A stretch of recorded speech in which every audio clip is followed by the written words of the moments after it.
Hello everybody, my name's Neon. Welcome back to a brand new video. Today we're going to be doing something a little bit different. I know that I'm not usually like to make this sort of content.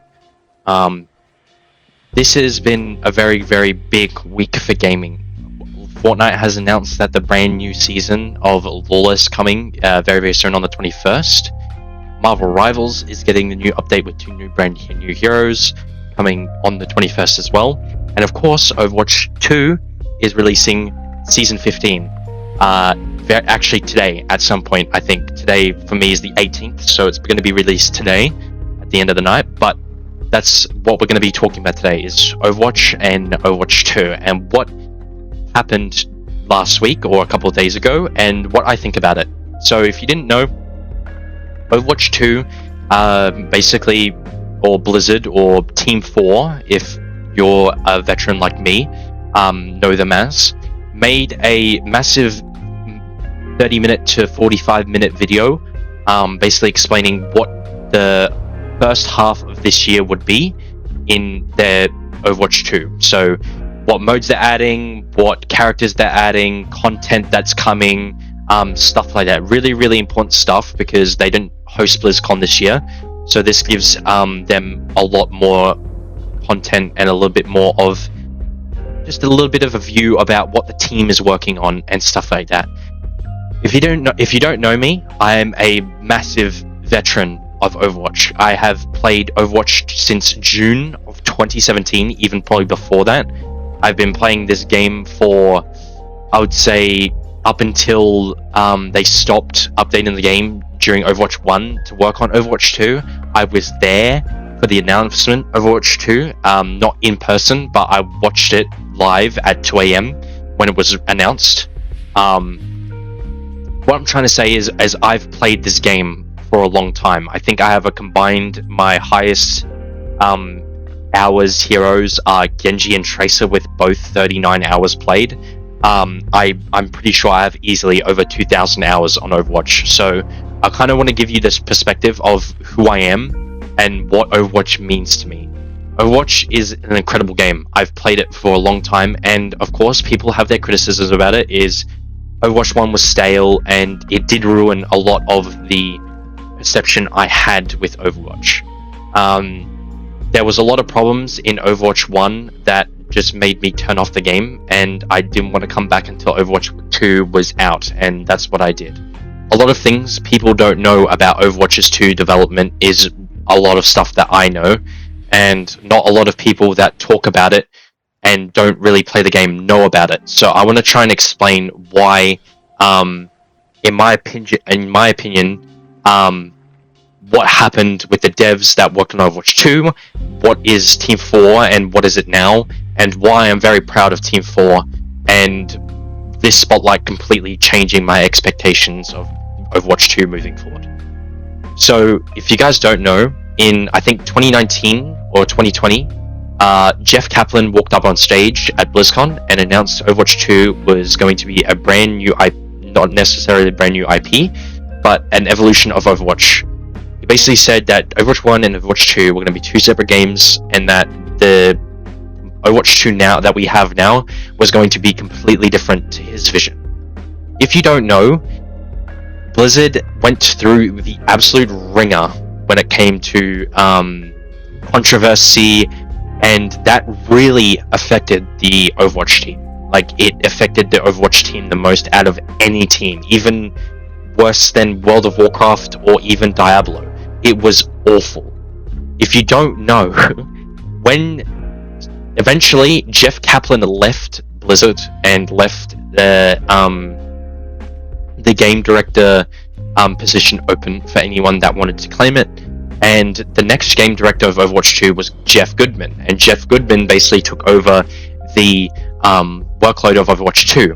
But then, all of a sudden, Jeff Goodman left as well, so now that spot was completely vacant. Now, during this time, through both of these game directors leaving, a lot of the Overwatch team left as well. So, from Overwatch 1's development team, I would say at least 60% of them didn't exist anymore. There wasn't a Overwatch 1 team in the new Overwatch 2 team. So, with that being said, Aaron Keller basically put it upon himself to become the new game director, and he basically steered the vision of what the Overwatch 2 that we have today. Now, what I'm trying to say is that I'm presuming that Jeff Kaplan's vision of Overwatch 2 and Jeff Goodman's vision of Overwatch 2 is completely different to the Team 4 vision that we have now, meaning there is 3 types of Overwatch 2 that were being made in that 2-year life cycle that Overwatch 2 had development time. That is a horrible work schedule and a horrible expectation to put on this dev team, especially the size of their team. I'm pretty sure the size of their team is very small compared to like teams like World of Warcraft or even Diablo, for example. So I took the release of Overwatch 2 and the process that they had saying out to the community that PvE wasn't going to be a thing. I was there for all of that, and I really felt for the team, because I knew that they wanted to create that piece of vision. Jeff wanted to create that piece of vision, and I know for a fact that CEOs like Bobby Kotick basically stopped them from building that part of the Overwatch experience. Blizzard was absolutely hammered, and this dev team suffered a lot, and I really feel bad for them because there is so much talent on that team. Like the content that we're getting in season 15 really shows that this dev team has talent, and I cannot wait to see, and this is a big sign that this dev team is completely unshackled and is absolutely ecstatic that they're able to do these things. And that could be upon a bunch of other things like Marvel Rivals coming out, and even Aaron has said that Marvel Rivals coming out has really kicked them into that we can't stop playing this safe anymore. We need to do something with Overwatch and give them new experiences to make, because if we don't, we are going to lose this game, and we're going to lose the community that plays Overwatch as well, that really enjoy the universe. Another thing that I really want to talk about is this spotlight completely changing my expectations. I wasn't able to look at the spotlight live because I had work early in the morning that day, and wow, I have to say, this Overwatch spotlight completely blew out of my expectations of what this spotlight was going to be. I generally thought that this spotlight was going to be like last year, where they just say they're adding all this stuff, cool stuff that really didn't matter, and we're going to get a big fat nothing burger again, and I was going to be playing Fortnite competitively for another year and enjoying Fortnite and other games, and I was thinking that Marvel Rivals was going to be my main game. That wasn't absolutely the case. The fact that they have announced stuff that we are getting in Season 19, not only that, but only releasing and announcing stuff that is going to be the first half of this year that people have decidedly forgot, is incredible. Everything that they said and proved and shown during the showcase is only this half of this year. Season 16 is in April. We are almost at the end of February. That is 2 months away. That is crazy.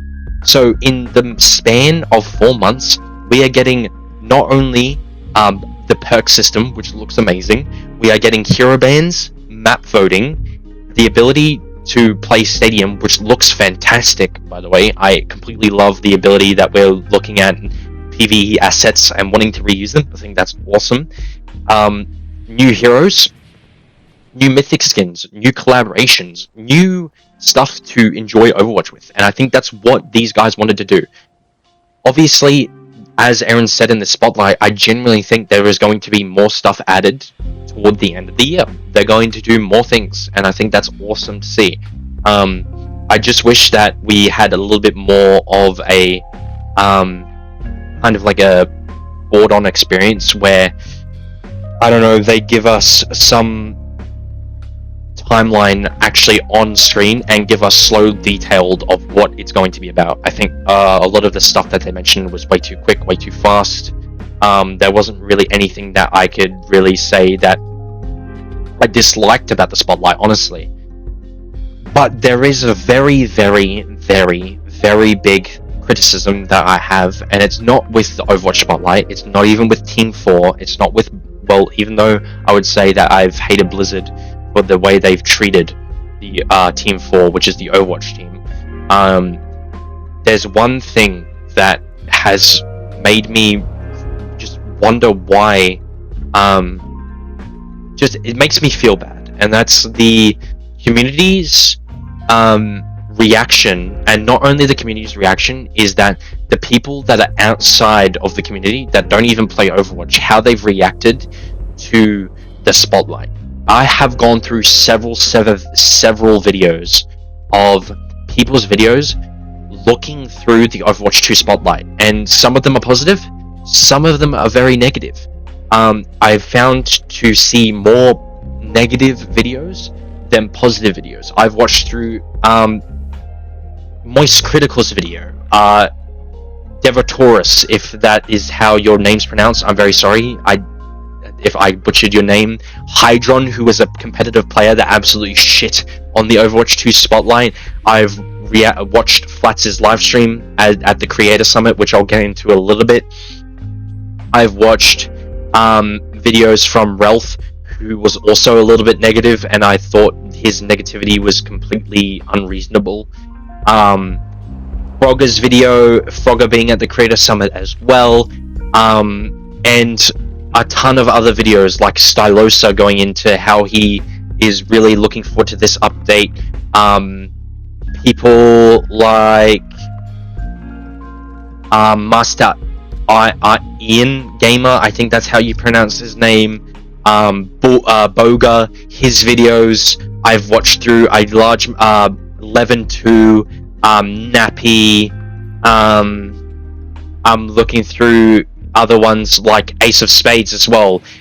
I've looked through tons of videos that I have watched, and the genuine consensus that I have had while watching these videos is people are scared.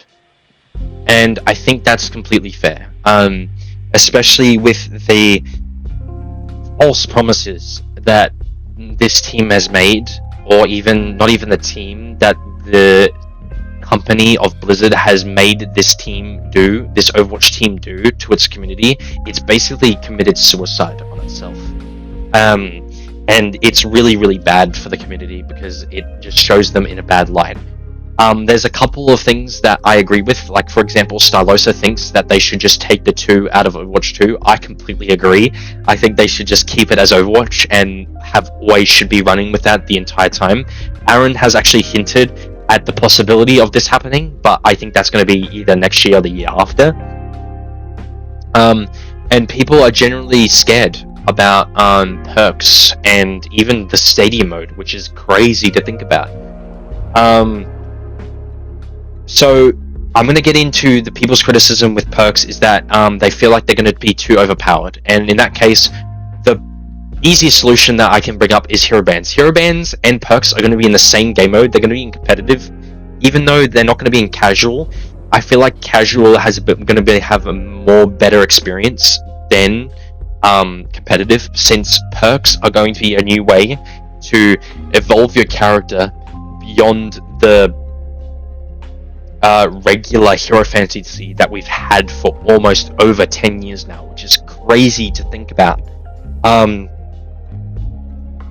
The way that I've seen this play out is that people aren't trusting this perk system, and even though there's a ton of information about it out there, like Blizzard posting a whole picture of everybody's perks, the streamers being at the Creator Summit, which I'll get into in a minute. I'm sorry I keep on bringing that up, but it just gives me a very, very big hope that some characters that needed help in their kits deserve it. For example, Reaper. I feel like Reaper is going to be really, really fun to play. He's got a right click now that does a really good damage at longer ranges, and also looks like a great finisher towards low health enemies. So I feel like characters that were suffering, like Symmetra, Reaper, characters like Torbjorn, for example, which have amazing major perk options, by the way, really have a possibility to be great. I think this gives a whole new different aspect of balancing, and I hope Alex and the balancing team really look at trying to adjust these perks as they pop up as being overpowered or underpowered, or they need to change. Obviously in the middle of the year they will be doing this, but I feel like if they just keep on watching what the community feedback is, that they'll do a fantastic job. And I really hope they not only adjust perks but base hero stats as well, and not just the perks and just the passives. I want them to adjust base kits without the perks to make them more impactful. So that's my take on it. Stadium looks fucking incredible. I can't even lie. I can see tons of people making build videos and road unranked to Grandmaster in this mode. It looks incredibly fun. I watched so much videos of the creators at the Creator Summit, and it looks really, really fun. Frogger has an amazing video on it, so if you want to watch him talk about it, it's in the description on his second channel. But yeah, as I've been talking about it, the Creator Summit. There was a big Creator Summit in the Blizzard headquarters, in the Overwatch Blizzard headquarters during the Overwatch 2 Spotlight launch.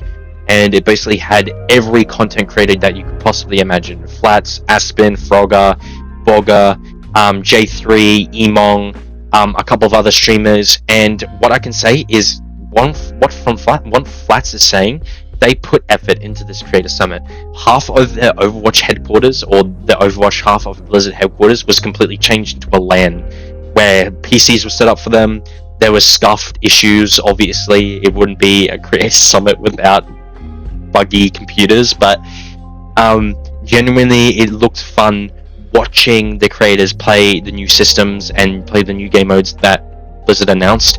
And I was heavily surprised to see not just Aaron walk into some of these rooms and sit down with the content creators, but Alex and Gavin walking in as well, wanting to interview these content creators about, you know, how they feel about it. I even saw Gavin ask, I think it was J3, about Marvel Rivals' top 500 ladder and how that's more competitive and how their system works. Like, they genuinely want to improve that competitive system, and I appreciate Gavin's input. And I know Gavin is always in the Twitch streams of Overwatch, so obviously thank you for always participating in the streams, and it always means a lot. And to see your feedback and like making us feel noticed is really, really good.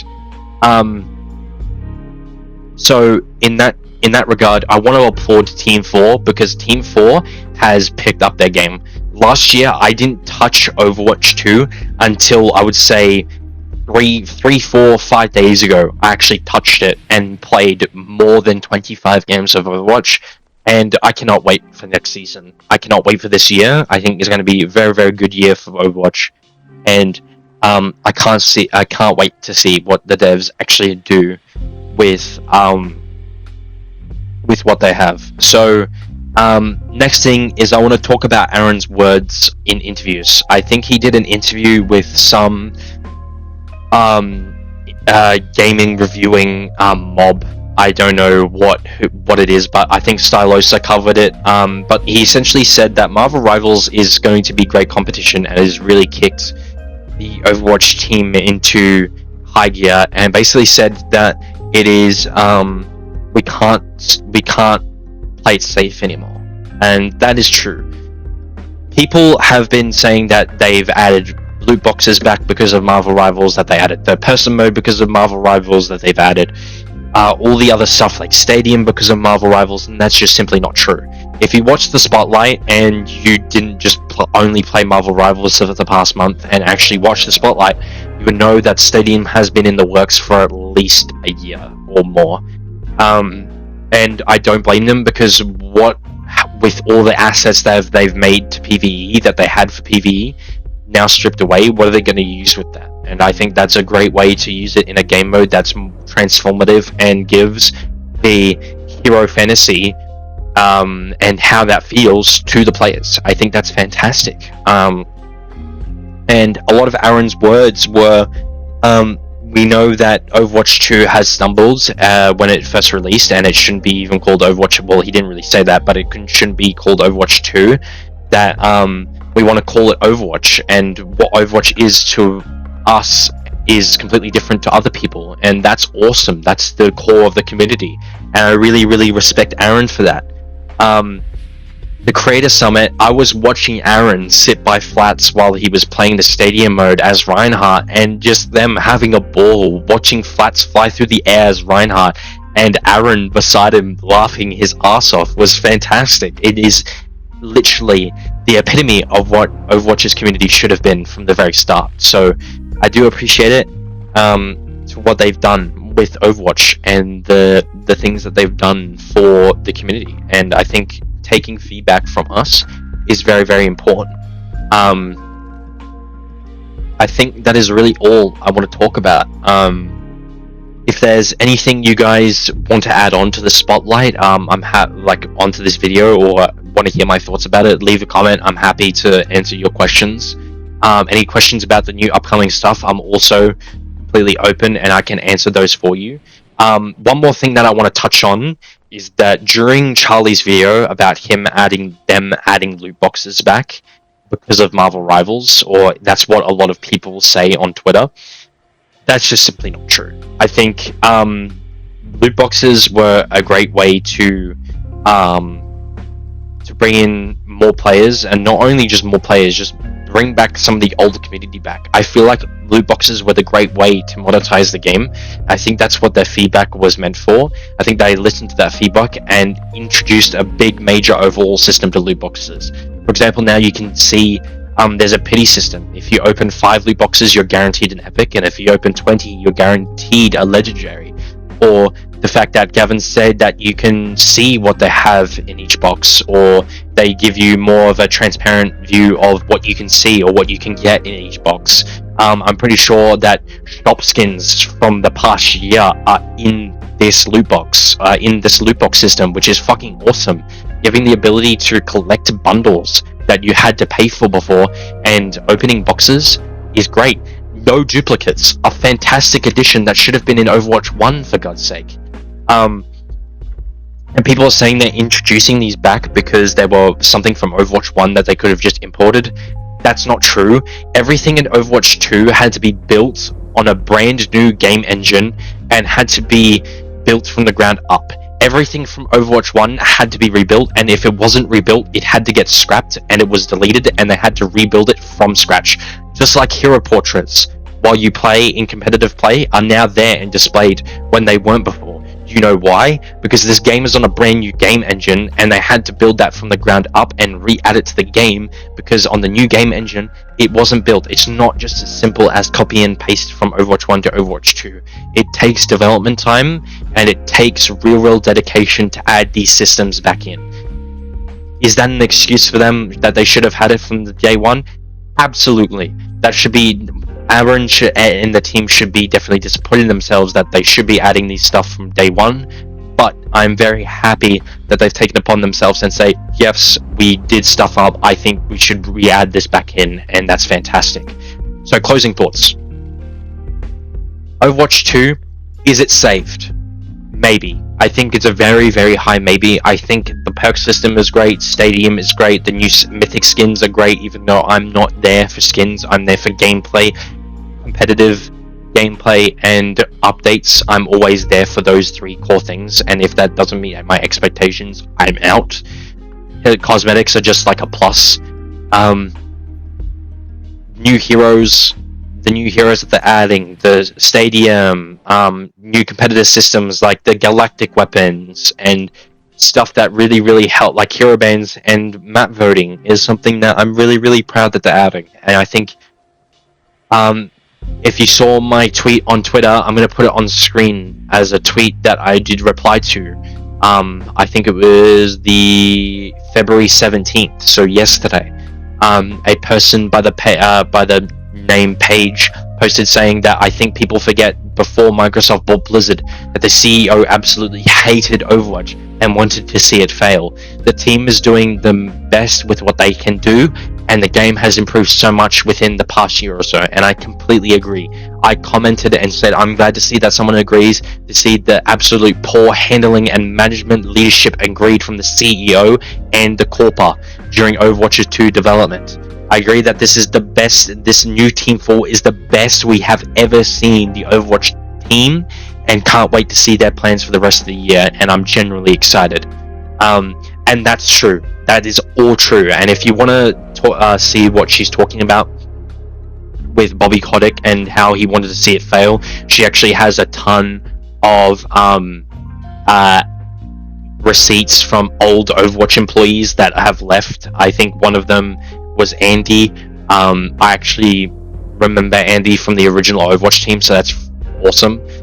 He broke his silence ages ago and basically said, like, this is what happened. Bobby Kotick was an annoyance to Overwatch 2's development. There was a big blog post about it on Reddit, so if you guys want to read that, or if you want a video of that, I'm happy to read it and go through it. But as of right now, Overwatch 2 this year is going to be in a really good place, and I cannot wait to see what they do with this game at the end of the year. I think Overwatch and the Overwatch team can only go up from here. This is the best form of Overwatch that we have ever seen, and I hope that the competition with Marvel Rivals and the competition with Overwatch to Marvel Rivals and Marvel Rivals to Overwatch, both, they keep on elevating each other and keep on doing better and one-upping each other all the time. And that's what really is most important, is giving each other always to give people better experiences in your game to better each other. That is what we need in the gaming community. That's what we need in games. And that's why I appreciate not only Overwatch team and Team 4, but NetEase's studio. I feel like Marvel Rivals is a fantastic breath of fresh air for the hero shooter genre. I think it's fantastic. I've played Marvel Rivals since I didn't even get to play beta. I was watching streams when beta was out. So I'm really happy that they're constantly wanting to, and Team 4 are willing to push and not play safe anymore. And the Marvel Rivals team to keep on progressively making Marvel Rivals better and better and better each update. It's fantastic to see, and this is where I came from, and that's awesome.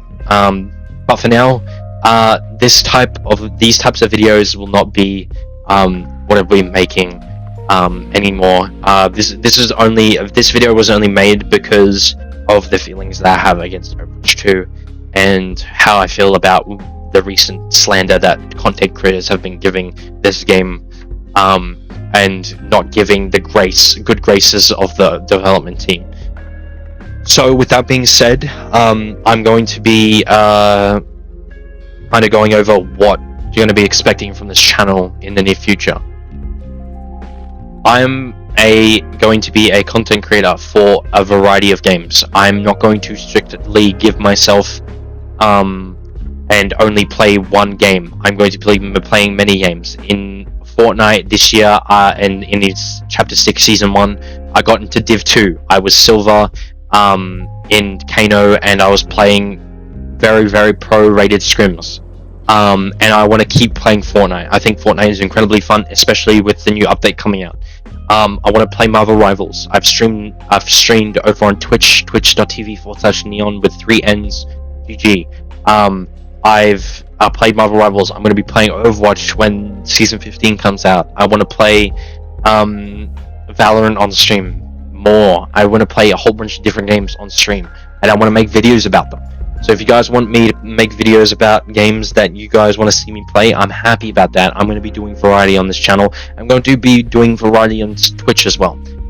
So with that being the case, I'm going to end this video. This video is fucking 29 minutes long, and I don't want to drag it on for another minute. So with that being said, thank you for watching this video, and I hope that you guys support Overwatch from now on. Even if it's bad, give constructive criticism to them and tell them what you want. Give them feedback like they did with 6v6 and giving it at a competitive queue. Keep on giving them feedback. Give them hope that Marvel Rivals is great competition and push them to do better. That is all we can do as a community. So thank you so very much for watching. If you like this video, leave a like, subscribe, all that good stuff. And I'll see you in the next one. Peace.